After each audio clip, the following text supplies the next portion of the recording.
Welcome all.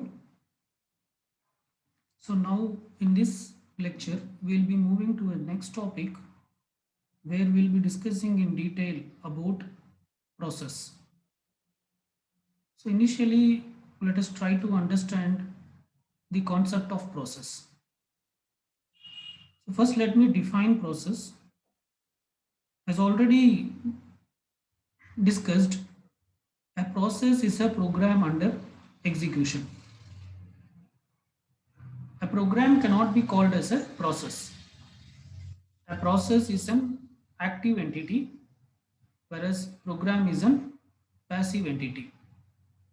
A program is a set of instructions which resides in the hard disk or secondary storage device, whereas process refers to the executable code which is loaded into the main memory. Okay. So in some operating systems, process are also called as jobs. In some operating systems, process are also called as jobs. So, so process and jobs refers to the same thing. Okay. So if you read your textbook also, at some places it may be mentioned as process, and at some other places it may be referred as jobs. And when a process is loaded into main memory, it will have multiple pods. That is, a single process will have different sections. So what are the different sections and what these section contains? So that is what we are going to discuss, especially in this particular session. So the process is a program under execution. The moment it is loaded into memory, it will have multiple sections. So what are the different sections a process has? First, it contains something called as text section. The text section is also called as code section. The text section is also called as code section. So it has a other name which is called as code section. Okay. So instead of text, it can also be called as code section. So the code section, what it contains, code or the text section, what it contains? It contains the actual executable code of the program. Okay, so the process is a program under execution. Okay, so the program in the executable format will be stored in the text section of the memory. So it is something like this. When a process is loaded into memory, so let us assume that memory contains only one process. Okay, for convenient purpose. Okay, so this process again, so there is only one process and this process occupies this much memory. Okay, so this is, let us assume this is free space. This is free space. Fs represents free space. So there is only one process, but this process will be divided into multiple sections. The first section is called as text section or code section. And the text section or the code section contains the actual exe, executable code of that particular program. And process also includes the value of the program counter. Already we have discussed program counter is a special register which is in the CPU, and program counter will always point to the address of the next instruction to be executed. So whenever we talk about a process, the process the process data or the process state information also includes the value of the program counter. And also every process may use some and also every process may use different set of registers, and also every process may use different set of CPU registers or processor registers. So what are the values in those registers, that also becomes a part of the process. Okay. Okay, so the text section includes the actual exe code, and program counter contains the address of the next instruction to be executed, and processor registers. So these registers may be holding some values pertaining to this particular process. The next thing the process contains is it includes something called a stack.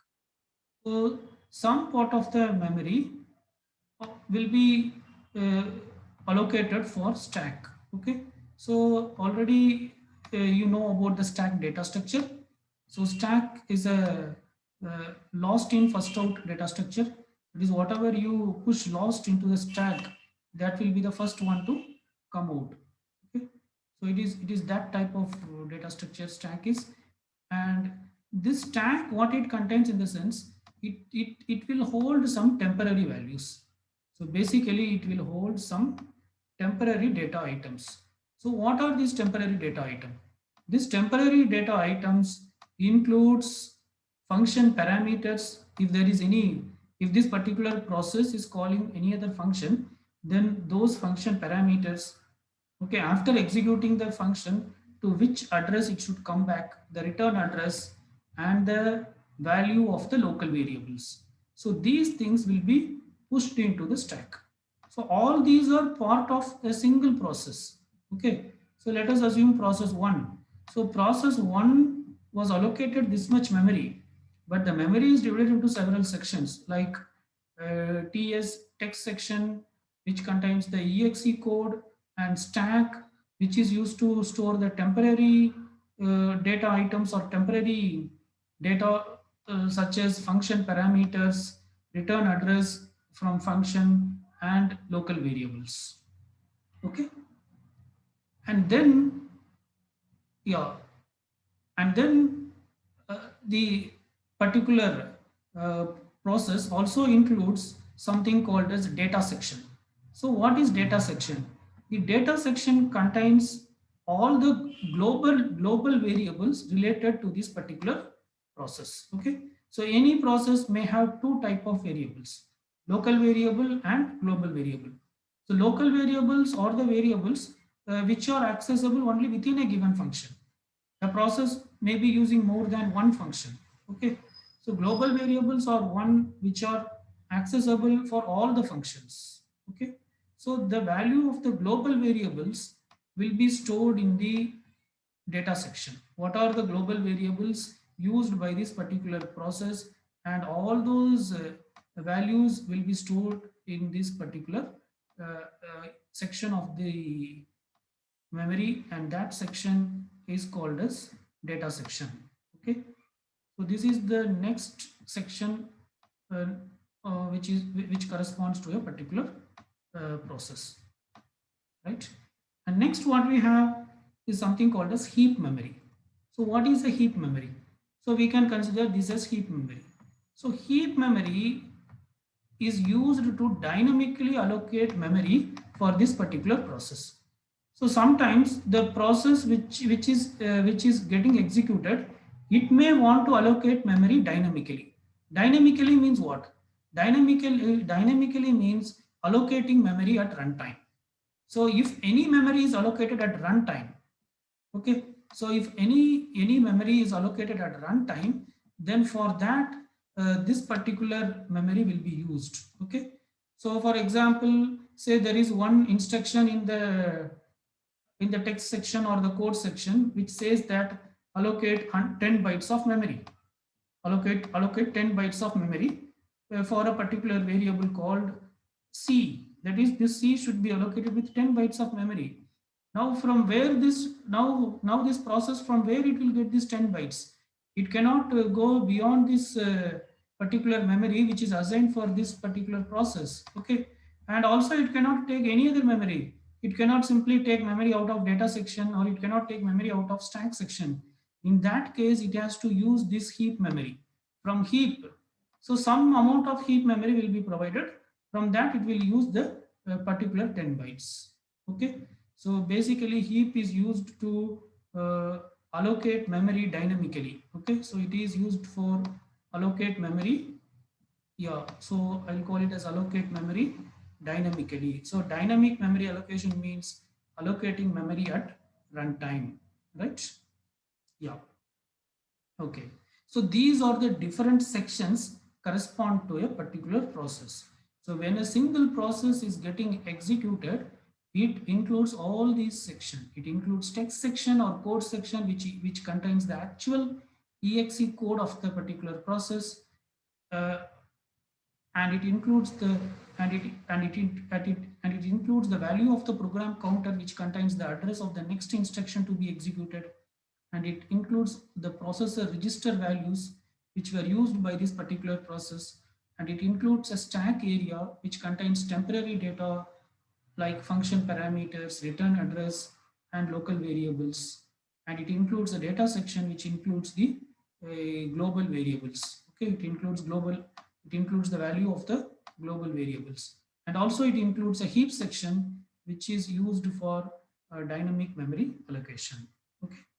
And how a process is normally started?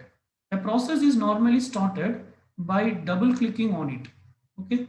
So normally we start a process by in a graphical user interface. If you want to start a process, you double click on that particular icon and the process will be started. In a command line interface, the process can be started just by typing the name of that particular process. The process can be started. Okay. So if, for example, in DOS, if you just type the name, that is enough. In Linux or in Unix environment, you have to type like / the particular process name. So like how you are executing a C program in a Linux environment. So that is basically it is a exe file. So exe file is nothing but a once you execute a exe file, it becomes a process. So how do you execute? You execute / file name. Okay, / some file name, say shell. So it means it will. So it is a exe file. Okay, that exe file will be called, right? So this is how we execute process in the command prompt, just by typing that particular name of the particular process. And in the graphical user interface, we execute the process by double clicking on it. Okay. And sometimes there may be more than one process corresponding to a same program. There may be more than one process corresponding to a same program. In that case, in that case, this it will be considered as different separate execution sequence. Okay, even though they belong to the same program, that doesn't mean that there is only one process. No, there are two processes running. For example, if you open Word file, if you open Word 2 times, then there will be two instances of Word 1 and Word 2. Now, with respect to the process, with respect to the operating system, it is not even though the application is same, it is not one process. These are two different processes. Okay, so this may be process 2, and this may be process 5. Okay, so multiple process corresponding to a same program will be treated as different processes. Okay, multiple process corresponding to the same program. So the program is same, but you are calling multiple instances of it. So this will be treated as different processes. Okay, so so that is what I'm trying to say here. And in some cases, a process itself may provide an environment in which other process can be executed. I repeat, in some cases, a process itself may provide an environment in which other process can be executed. Okay, one such example is JVM. So JVM is what? JVM is uh, Java Virtual Machine. So when Java Virtual Machine is running, it is a platform. It is a platform. So a platform is created. JVM provides a platform, but JVM itself is a process. But JVM itself is a process. Okay. So this is a process, but here in this, so we can call, say this is process X. I'm calling JVM as process X, and but it provides the environment. In this environment, you can execute other process. I mean, you can execute some other Java file here. I can execute some other Java file by calling Java file name, Java, say test. There is a file name called test. So it means this particular JVM, which is a process, it is providing an environment for executing other process. So it is a new process test is being now created, and this new process test may be called as process Y. Okay. Okay. So sometimes a process itself may provide an environment on which other process can be executed. So WSL is also such example. So WSL provides what? WSL provides a Linux environment. So it provides a Linux environment. So this itself is a process. This itself is a process. Maybe you may call it as process K, but here you can run several commands. I can run here ls. So when you run ls, this ls is another process. This ls is another process, and maybe this may be called as process yes. Okay. So this WSL is itself is a process which is called as process K, but this is providing an environment for other commands to be executed. Okay. So this is the overall concept of the process. So what we have discussed in the sense, a process is a program under execution. A process is an active entity. It is not an passive entity. The exe code of the program, once it is loaded into the memory, from that point onwards we call it as process. And a process once loaded into memory, it will have multiple sections. What are the different sections? In the sense, text or the code section, which contains the actual exe code. It also includes the program counter, which contains the address of the next instruction to be executed. It also includes the value of the CPU registers, CPU registers corresponding to this particular program, and also it includes a stack section, and also it includes the stack section, which contains temporary data like function parameters, return address, and local variables. And it includes the data section, which contains the global variables and its values. And there is a heap section, which is used for dynamic memory allocation. And processes were started by double clicking the mouse or by typing the command on the command line. And there may be multiple process for a single program. Okay. So this is the particular diagram which shows like the different sections of a process. So you can see this. So here the memory, it is shown as if the memory contains only one process.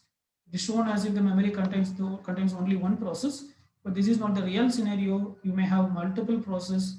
So the text section will have the exe code, and data section will have the global variables, and heap section, this is extendable. So heap section can be extended up to here. Okay. So depending on the dynamic memory requirement, this much it can extend. So currently this much it is available, but it can be extended. And there is a stack section which is used to store temporary variables related to function call and return. Okay. So that's it about process concept. So we'll stop here. Thank you.